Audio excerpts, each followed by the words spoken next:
Karina a 8 ans et vit dans un petit village. Elle est heureuse avec ses parents, qui l'aiment beaucoup. Ils jouent ensemble, rient et partagent des moments simples mais précieux. Un soir, tout change. Un accident terrible prend la vie de ses parents. Karina se retrouve seule, le cœur brisé. Elle ne comprend pas pourquoi cela arrive. Sa tante, une femme froide, accepte de la prendre chez elle.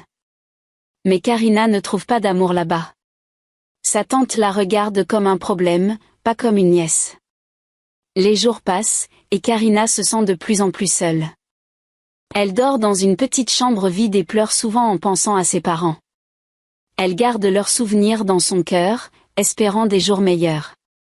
Mais elle ne sait pas encore que sa tante prépare quelque chose de cruel, quelque chose qui va changer sa vie pour toujours. Karina, maintenant chez sa tante, espère trouver un peu de chaleur. Mais sa tante est différente.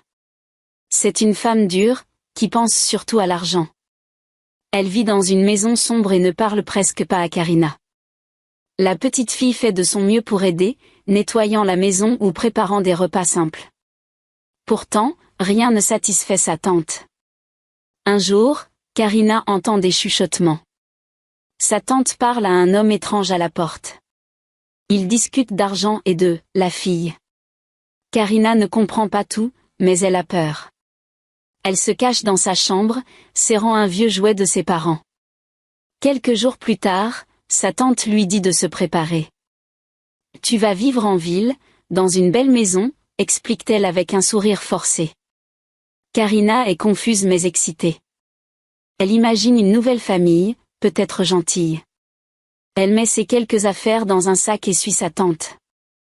Elle voyage longtemps jusqu'à une grande ville pleine de bruit et de lumière. Karina n'a jamais vu autant de monde. Elle tient la main de sa tante, un peu effrayée. À leur arrivée, un couple attend. Ils ont l'air riches, avec des vêtements chics et une grande voiture. La femme regarde Karina comme si elle examinait un objet. L'homme, lui, ne dit rien. Sa tante parle vite avec eux, puis prend une enveloppe pleine d'argent. Karina ne comprend pas encore, mais son cœur bat fort. Soudain, sa tante la pousse vers le couple et s'en va sans un regard. Karina crie, mais sa tante disparaît dans la foule. Le couple emmène Karina dans une immense maison. Elle pense qu'elle aura une belle chambre et des jouets, comme sa tante l'a promis. Mais on la conduit dans une petite pièce au fond de la maison, avec juste un lit dur et une couverture fine. La femme lui donne une liste de tâches, nettoyer, laver, obéir. Karina demande quand elle ira à l'école. La femme rit méchamment. « Tu es ici pour travailler, pas pour rêver », dit-elle. Karina comprend alors, sa tante l'a vendue. Elle n'est pas adoptée, elle est comme une servante. Les larmes coulent sur ses joues, mais elle doit se taire. Elle pense à ses parents, à leur amour. Cela lui donne un peu de force. Chaque nuit, elle regarde par la fenêtre, rêvant de s'échapper. Elle ne sait pas comment, mais elle promet à elle-même de ne pas abandonner. Le couple commence à lui donner des ordres dès le lendemain. Karina, si jeune, doit apprendre vite. Elle nettoie des sols immenses, porte des seaux lourds, et obéit à tout. Si elle est trop lente, la femme crie. Karina garde la tête baissée, mais son esprit travaille. Elle observe la maison, les portes, les fenêtres. Elle sait qu'un jour, elle devra partir. Pour l'instant, elle survit, portée par le souvenir de ses parents et par une petite lueur d'espoir. Elle ignore encore que cette trahison, aussi cruelle soit-elle, est le début d'un long chemin vers une vie qu'elle construira elle-même. Karina, à seulement 8 ans, se réveille chaque matin dans une petite pièce sombre. La maison du couple riche est immense, avec des meubles brillants et des tapis doux, mais elle n'a pas le droit d'en profiter. Sa journée commence tôt. La femme, Madame Claire, lui donne une longue liste de tâches, balayer les sols, laver les vitres, plier le linge. Karina travaille dur, ses petites mains fatiguées à la fin de la journée. Elle n'a pas de jouets, pas d'amis, pas d'école. Elle dort sur un matelas mince, avec une couverture qui gratte. Pour manger, Elle a les restes du couple, souvent froid et fade. Madame Claire est sévère. Elle vérifie tout ce que fait Karina. Si une assiette n'est pas assez propre, elle crie. Tu es inutile, dit-elle souvent. Monsieur Paul, son mari, ne parle presque pas. Il lit son journal ou part au travail, ignorant Karina. La fillette se sent invisible. Elle essaie de faire de son mieux, espérant un sourire ou un mot gentil. Mais rien ne vient. Parfois, elle trouve un coin calme dans la maison et ferme les yeux. Elle imagine ses parents, leur voix douce, leurs câlins. Ses souvenirs l'aident à continuer. Karina apprend vite à obéir. Elle sait où trouver les balais, comment nettoyer sans faire de bruit. Mais elle n'est qu'une enfant, et parfois elle fait des erreurs. Une fois, elle renverse un vase par accident. Madame Claire hurle et la force à ramasser les morceaux avec ses mains. Karina se coupe, mais elle ne pleure pas devant elle. Elle attend d'être seule pour laisser couler ses larmes. Elle commence à comprendre que cette maison n'est pas un foyer, mais une prison. Malgré tout, Karina garde une petite flamme en elle. Elle remarque des choses. Par exemple, Madame Claire laisse parfois une fenêtre ouverte dans la cuisine. Monsieur Paul oublie souvent de verrouiller la porte de derrière. Karina ne sait pas encore comment utiliser ces détails, mais elle les garde dans sa tête. Elle rêve d'un endroit où elle serait libre, où personne ne crierait sur elle. Ce rêve est fragile, mais il grandit chaque jour. Les jours se ressemblent, tous pleins de travail et de solitude. Karina n'a personne à qui parler. Les autres domestiques, plus âgés, la regardent avec pitié, mais ils ont peur de Madame Claire. Ils ne peuvent pas l'aider.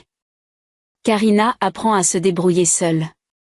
Elle trouve des moyens de rendre ses tâches plus rapides, comme empiler les assiettes d'une certaine façon. Cela lui donne un peu de temps pour penser, pour rêver. Un soir, épuisée, elle s'assoit près de sa fenêtre. Elle regarde les étoiles et murmure une promesse à ses parents, « Je serai forte ». Elle ne sait pas comment, mais elle sent qu'elle doit continuer. Cette maison, ce couple, cette vie ce n'est pas tout ce qu'elle aura. Quelque part, il y a autre chose, et elle le trouvera. Pour l'instant, elle survit, jour après jour, avec courage et patience, attendant le moment où elle pourra changer son destin. Karina, toujours dans la grande maison, espère encore un peu de gentillesse. Mais Madame Claire devient plus dure. Elle n'aime pas voir Karina sourire ou lever les yeux. « Tu n'es rien ici », répète-t-elle. Un jour, Karina oublie de nettoyer une tache sur une vitre. Madame Claire la gifle si fort que Karina tombe. La douleur brûle sa joue, mais elle ne crie pas. Elle apprend vite à cacher ses larmes. Les gifles deviennent fréquentes, pour des erreurs petites ou même inventées. Madame Claire semble jalouse de l'énergie de Karina, de son regard vif malgré la tristesse. Monsieur Paul ne fait rien. Il entend les cris, voit les marques sur Karina, mais il détourne les yeux. Une fois, Karina ose lui demander de l'aide. Il marmonne quelque chose et s'en va. Ce silence fait aussi mal que les coups. Karina comprend qu'elle est seule. Elle commence à avoir peur tout le temps, mais elle refuse de se laisser briser. Chaque soir, elle pense à ses parents. Leur amour, même lointain, lui donne du courage. Les punitions empirent. Si Karina est trop lente, Madame Claire la prive de dîner. Une fois, elle la force à rester dehors sous la pluie pendant 1 heure, juste pour avoir renversé une cuillère de soupe. Karina tremble, ses vêtements trempés, mais elle serre les dents. Elle apprend à être prudente, à surveiller chaque geste de Madame Claire. Elle remarque que la femme est plus cruelle quand elle est fatiguée ou après une dispute avec son mari. Karina utilise ces moments pour se faire discrète, comme une ombre. Malgré la peur, Karina devient plus maligne. Elle explore la maison quand personne ne regarde. Elle trouve des cachettes, comme un placard oublié ou un coin derrière des rideaux. Là, elle peut respirer un instant, rêver d'une autre vie. Elle observe aussi les portes et les fenêtres. La cuisine a une fenêtre qui ferme mal. Le jardin a une grille un peu rouillée. Ces détails deviennent ses trésors, des indices pour un plan qu'elle n'a pas encore. Un jour, Madame Claire la surprend à regarder dehors. Elle l'attrape par les cheveux et la traîne dans la maison. « Tu veux partir ?» hurle-t-elle. Elle enferme Karina dans un placard sombre toute la nuit. Karina a froid, elle entend des bruits étranges, mais elle se parle à elle-même. « Je suis plus forte qu'elle », murmure-t-elle. Cette nuit-là, quelque chose change. La peur est toujours là, mais une colère nouvelle grandit. Karina décide qu'elle ne restera pas pour toujours. Quand elle sort du placard, elle est plus déterminée. Elle continue ses tâches, mais elle pense à s'échapper. Elle sait que ce sera dangereux. Elle n'a rien, pas d'argent, pas de famille. Mais elle a sa tête, son cœur, et une envie de vivre libre. Chaque coup, chaque insulte renforce sa résolution. Elle ne sait pas quand ni comment, mais elle partira. Pour l'instant, elle endure, guettant une chance, un moment où la maison s'endormira. Karina, si jeune, devient une combattante silencieuse, prête à tout pour retrouver sa liberté. Karina ne supporte plus la maison. Les coups, les cris, la solitude, tout est trop lourd. Une nuit, après une nouvelle punition, elle décide de partir. Madame Claire l'a enfermée dans sa petite pièce pour avoir cassé une tasse. Karina, assise sur son matelas, regarde la fenêtre. Elle est petite, mais elle l'a déjà vue mal fermée. Son cœur bat fort. Elle sait que c'est risqué, mais rester est pire. Elle murmure à ses parents, comme une prière, « Aidez-moi ». Elle attend que la maison soit silencieuse. Madame Claire et Monsieur Paul dorment à l'étage. Karina pousse doucement la fenêtre. Elle craque un peu, et Karina s'arrête, terrifiée. Mais personne ne vient. Elle grimpe, ses petites mains agrippant le rebord. Elle passe son corps à travers, déchirant son vieux vêtement. Elle atterrit dans l'herbe humide du jardin. La nuit est froide, mais elle se sent vivante. Elle court vers la grille du jardin, qu'elle s'est rouillée. Elle pousse fort, et elle s'ouvre juste assez. Karina est dehors. La ville s'étend devant elle, pleine de lumière et de bruits inconnus. Elle n'a rien, pas de nourriture, pas d'argent, juste ses vêtements usés. Mais elle est libre. Elle marche vite, regardant derrière elle, craignant qu'on la poursuive. Les rues sont étranges, avec des voitures bruyantes et des gens pressés. Karina se cache dans les ombres, évitant les regards. Elle a peur, mais elle refuse de revenir en arrière. Après des heures, elle arrive dans un grand marché. Il est fermé, mais il y a des caisses et des toiles où se cacher. Épuisée, elle s'assoit contre un mur. Elle tremble de froid et de faim. Elle pense à abandonner, mais alors une vieille femme passe. C'est une vendeuse du marché, avec un visage ridé mais gentil. Elle voit Karina, recroquevillée, et s'arrête. « Qu'est-ce que tu fais là, petite ?» demande-t-elle doucement. Karina, méfiante, ne répond pas tout de suite. Mais la femme insiste, offrant un bout de pain. Karina raconte un peu son histoire, sans tout dire. La femme, émue, lui propose de rester avec elle pour la nuit. Elle s'appelle Marie et vit dans une petite maison près du marché. Karina accepte, encore prudente. Chez Marie, elle dort sur une couverture chaude, pour la première fois depuis longtemps. Elle se sent en sécurité, même si ce n'est que temporaire. Marie lui dit qu'elle peut revenir au marché le lendemain, mais qu'elle devra se débrouiller. Le matin, Karina regarde le marché s'animer. Les vendeurs crient, les clients marchent vite. Elle n'a nowhere to go, mais elle refuse de mendier. Elle observe tout, cherchant une idée. Elle voit des enfants courir, des femmes vendre des fruits, et une odeur sucrée flotte dans l'air. C'est un étal de beignets, tenu par une femme occupée. Karina s'approche, fascinée. Elle ne sait pas encore que ce marché, cet instant, est le début de quelque chose de nouveau.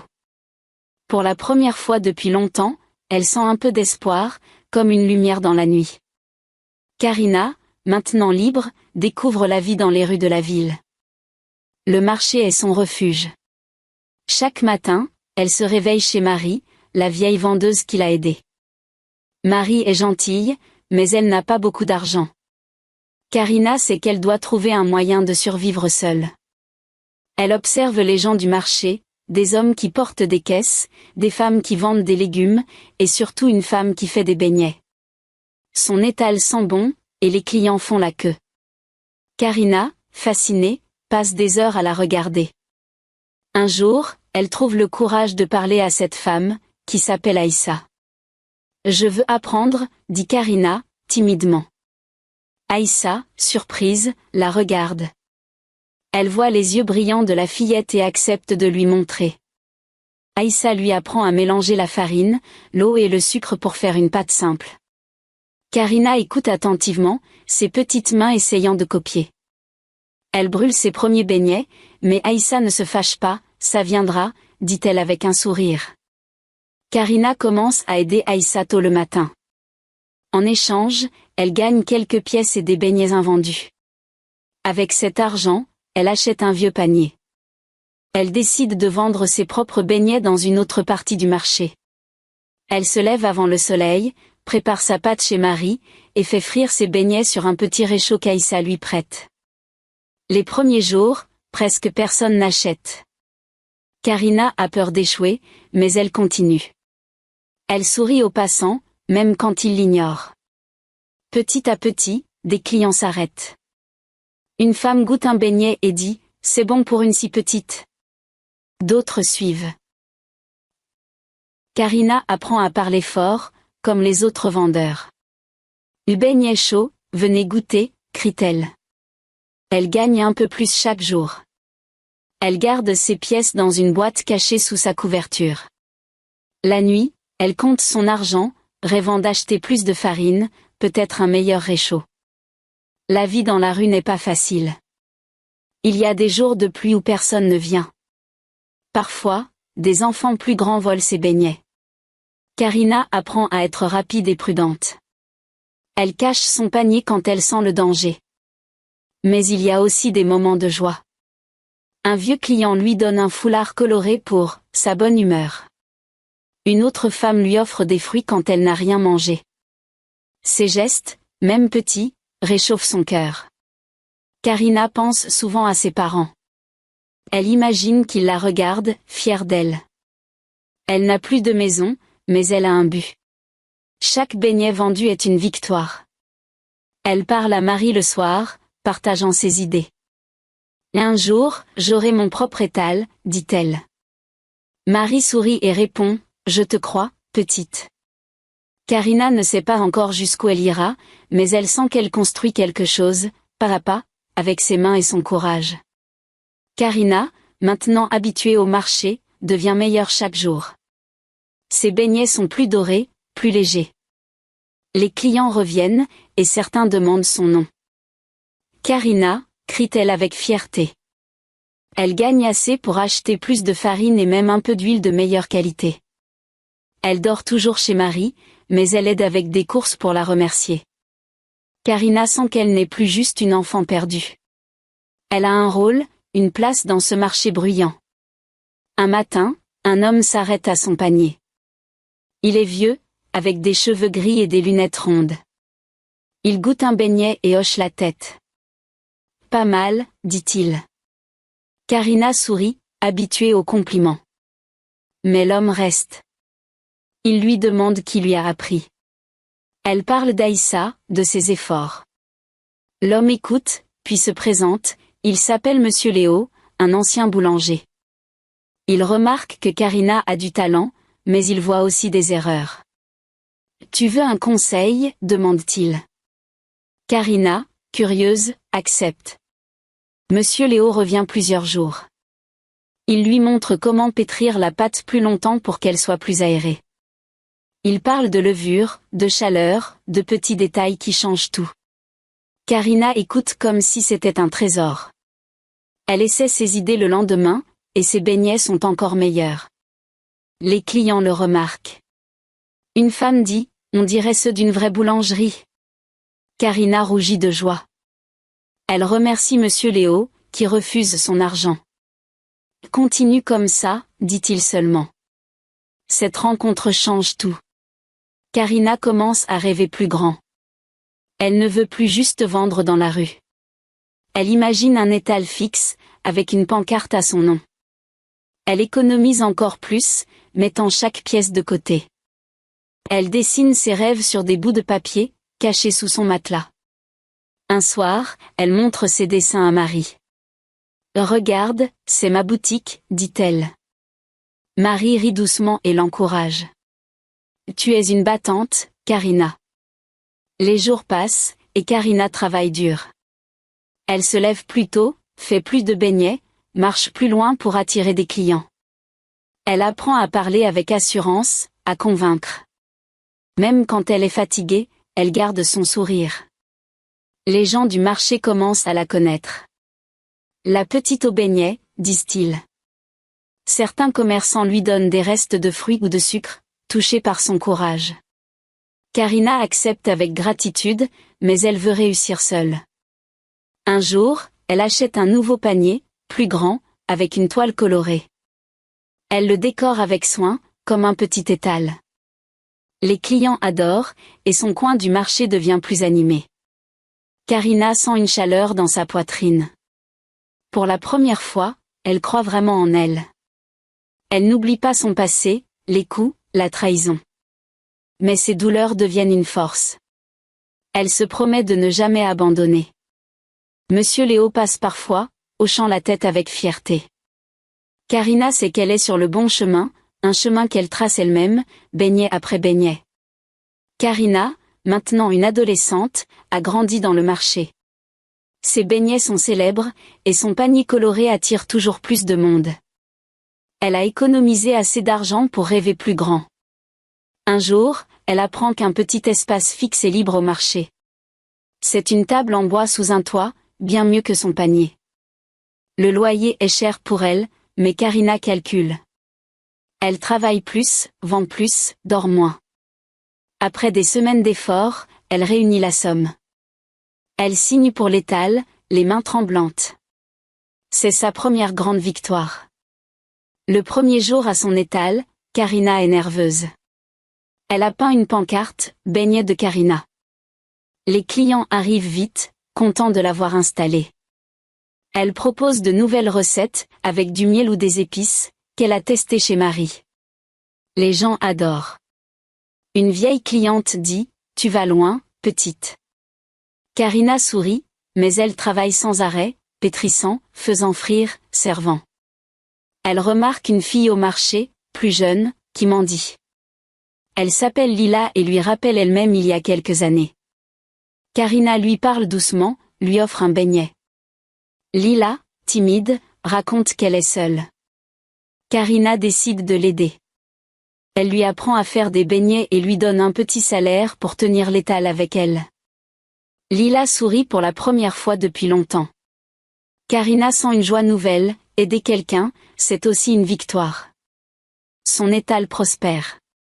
Karina achète un meilleur fourneau et plus de matériel. Elle garde ses comptes dans un carnet, notant chaque sou. Elle apprend à négocier avec les fournisseurs pour avoir de la farine moins chère. Les autres commerçants la respectent. Ils l'appellent « la patronne », même si elle rit et dit qu'elle n'est qu'une vendeuse. Mais au fond, elle sait qu'elle construit quelque chose. Chaque client, chaque beignet vendu, est une pierre de plus dans son rêve. Un jour, Monsieur Léo passe. Il goûte un beignet aux épices et lève les sourcils. « Tu m'impressionnes, dit-il. » Il lui parle d'une foire en ville, où les meilleurs vendeurs présentent leurs produits. Karina hésite, c'est loin, et elle a peur de laisser son étal. Mais Lila promet de s'en occuper. Karina participe à la foire, avec une table pleine de beignets colorés. Elle gagne un petit prix, et surtout, des clients riches goûtent ses créations. Ils commandent pour des fêtes, lui donnant plus d'argent qu'elle n'a jamais vu. De retour au marché, Karina investit. Elle achète une nouvelle pancarte, plus belle, et des tabliers pour elle et Lila. Elle commence à rêver d'une vraie boutique, pas juste un étal. Les nuits sont courtes, les jours longs, mais elle ne se plaint pas. Elle pense à ses parents, à leur amour. Elle imagine qu'il la voit, fière. Le marché, autrefois un refuge, est maintenant son royaume.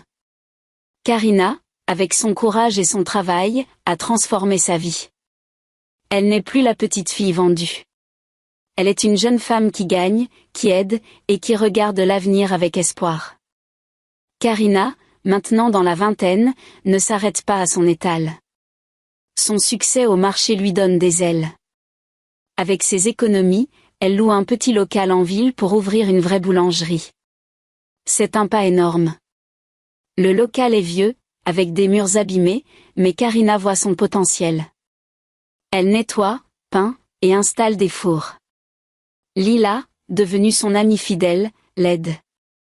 Ensemble, elles créent un endroit chaleureux, avec une vitrine pleine de beignets et de nouvelles pâtisseries. Karina appelle sa boutique « l'Étoile dorée », en mémoire de ses parents. Le premier jour, elle a peur. Et si personne ne vient? Mais les clients du marché la suivent, et d'autres arrivent, attirés par l'odeur. Karina innove, elle fait des gâteaux, des tartes, et même des beignets fourrés à la crème. Elle note chaque recette dans un carnet, testant sans cesse. Un client dit, c'est meilleur qu'en ville riche. Karina rit, mais elle travaille dur pour que chaque bouchée soit parfaite. Sa boulangerie devient célèbre. Les gens parlent de « la fille du marché qui a réussi ». Karina embauche d'autres jeunes en difficulté, comme elle avant. Elle leur apprend à cuisiner, mais aussi à lire et à compter.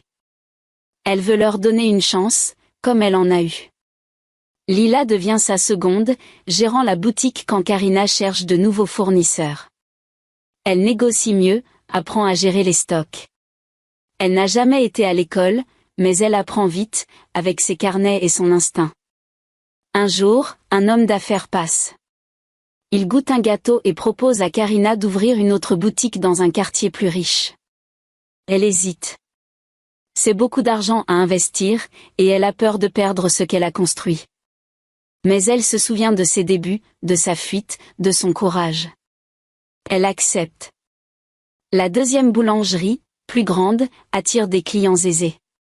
Karina y met des pâtisseries plus chics, mais garde ses beignets simples pour ne pas oublier d'où elle vient. Bientôt, elle ouvre une troisième boutique, puis une quatrième. Chaque nouvelle boulangerie est un défi, mais Karina ne recule pas. Elle voyage entre ses magasins, vérifiant tout. Ses employés l'admirent. Elle est stricte, mais juste, et partage ses bénéfices avec eux. Elle crée une petite école dans sa première boulangerie, pour que les enfants des rues apprennent un métier. Les gens l'appellent « la patronne étoile » et elle sourit, humble. Un soir, seule dans sa première boutique, Karina regarde ses carnets de recettes. Elle pense à sa tante, à la maison cruelle, aux nuits froides dans la rue. Ses souvenirs font mal, mais ils l'ont rendue forte. Elle n'a plus peur. Elle a bâti un empire avec ses mains, son cœur, et sa volonté. Ses boulangeries sont partout en ville, et son nom est synonyme de qualité. Karina n'est plus une victime. Elle est une entrepreneuse, une inspiration, une femme qui transforme la douleur en lumière, pour elle et pour ceux qu'elle aide. Karina, à 30 ans, est une femme respectée. Sa chaîne de boulangerie, l'Étoile dorée, brille dans toute la ville. Chaque boutique est pleine de clients, de l'odeur des beignets et du rire des employés. Karina ne s'arrête jamais. Elle invente de nouvelles recettes, rencontre des fournisseurs, et forme ses équipes. Mais elle reste simple. Elle porte toujours un tablier, pétrit la pâte elle-même parfois, pour ne pas oublier ses débuts. Ses employés, souvent des jeunes qu'elle a sauvés de la rue, la voient comme une grande sœur. Elle donne beaucoup à la communauté. Ses boulangeries offrent des repas gratuits aux enfants pauvres chaque semaine. Elle finance une petite école pour apprendre la cuisine et la lecture. Les gens parlent d'elle avec admiration. Un journal local écrit un article de Vendu à Patronne, l'histoire de Karina. Elle lit ça en souriant, mais ne se vante pas. Pour elle, réussir, c'est aider les autres à se relever, comme elle l'a fait. Un jour, à l'inauguration d'une nouvelle boulangerie, Karina voit une vieille femme dans la foule. Elle la reconnaît tout de suite, c'est sa tante. Ses cheveux sont gris, ses vêtements usés. Elle semble faible, presque mendiante. Karina sent son cœur se serrer. Elle se souvient de la trahison, de la douleur. Mais elle n'a pas de haine. Elle s'approche et dit doucement, « Tu as besoin d'aide ?» Sa tante baisse les yeux, honteuse. Karina lui donne de l'argent et un panier de pâtisserie, sans un mot de reproche. Elle part, le cœur léger. Pardonner, pour elle, c'est être libre. Karina pense souvent à ses parents. Elle a fait peindre une étoile dorée sur chaque boutique, pour eux. Elle imagine qu'ils la regardent, fière de sa force. Elle n'a pas de famille, mais elle en a créé une, Lila, ses employés, les enfants qu'elle aide. Ils sont son trésor. Un soir, elle marche seule dans sa première boulangerie, désormais un lieu célèbre. Elle touche la pancarte qu'elle avait peinte adolescente. « J'ai réussi », murmure-t-elle, les larmes aux yeux. Sa vie n'est pas parfaite. Gérer tant de boutiques est dur. Il y a des jours où elle doute, où la fatigue la gagne. Mais elle se souvient de la petite fille qui s'est enfuie, qui a vendu des beignets sous la pluie. Cette fille lui donne du courage. Karina sait qu'elle peut tout affronter. Elle planifie une nouvelle boulangerie, peut-être dans une autre ville. Elle veut que son histoire inspire, que ses pâtisseries apportent de la joie. À l'inauguration suivante, elle parle devant une foule. « J'étais une enfant vendue, sans rien. Mais j'ai cru en moi. Vous pouvez tous le faire. » Les gens applaudissent, émus. Karina sourit, regardant l'étoile sur sa boutique. Elle est libre, accomplie, entourée d'amour.